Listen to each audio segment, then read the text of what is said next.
बिहार में हो क्या रहा है? चुनाव आयोग एक बार फिर मतदाता सूची क्यों तैयार कर रहा है? और वो भी तब जबकि बिहार के चुनावों को 3 महीने भी नहीं रह गए हैं। एक ऐसे वक्त जब चुनाव आयोग की विश्वसनीयता पर लगातार सवाल उठ रहे हैं, जब महाराष्ट्र चुनावों में कथित धांधली जिसका आरोप विपक्ष लगातार लगा रहा है, उसके सवालों का उसने खुलकर जवाब नहीं दिया है। एक ऐसे वक्त जब चुनाव आयोग के अंदर जो तमाम आयुक्त हैं, उनका चुनाव भारतीय जनता पार्टी सरकार करती है, या सरल शब्दों में कहा जाए भाजपा ही करती है। एक ऐसे वक्त जब चुनाव आयोग पूरी तरह से भाजपा के पक्ष में झुका हुआ दिखाई देता है, ऐसे में बिहार चुनावों के चंद महीनों पहले नई मतदाता सूची तैयार की जा रही है। क्या इसका मकसद बिहार की जो गरीब जनता है उस पर निशाना साधना है? और सबसे बड़ी बात, 1 साल पहले लोकसभा चुनाव हुए थे इसी मतदाता सूची के आधार पर। अब अगर आप कई लोगों के नाम वोटर्स लिस्ट से हटा देंगे तो क्या उन चुनावों को अवैध करार दिया जाए? यह सवाल विपक्ष उठा रहा है। सबसे पहले सरल शब्दों में मैं आपको बताने वाला हूं कि मतदाता सूची जो फिर से तैयार हो रही है उसके अंतर्गत क्या क्या होने वाला है।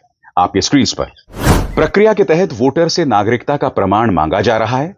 1987 से 2003 तक के मतदाताओं को अपने माता या पिता में से किसी एक का जन्म प्रमाण पत्र देना होगा।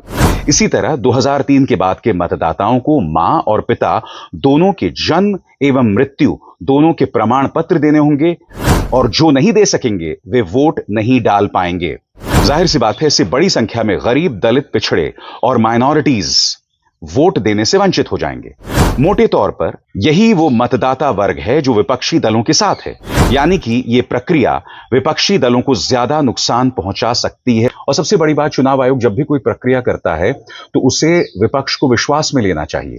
इस पूरे मामले में विपक्ष को विश्वास में नहीं लिया गया है।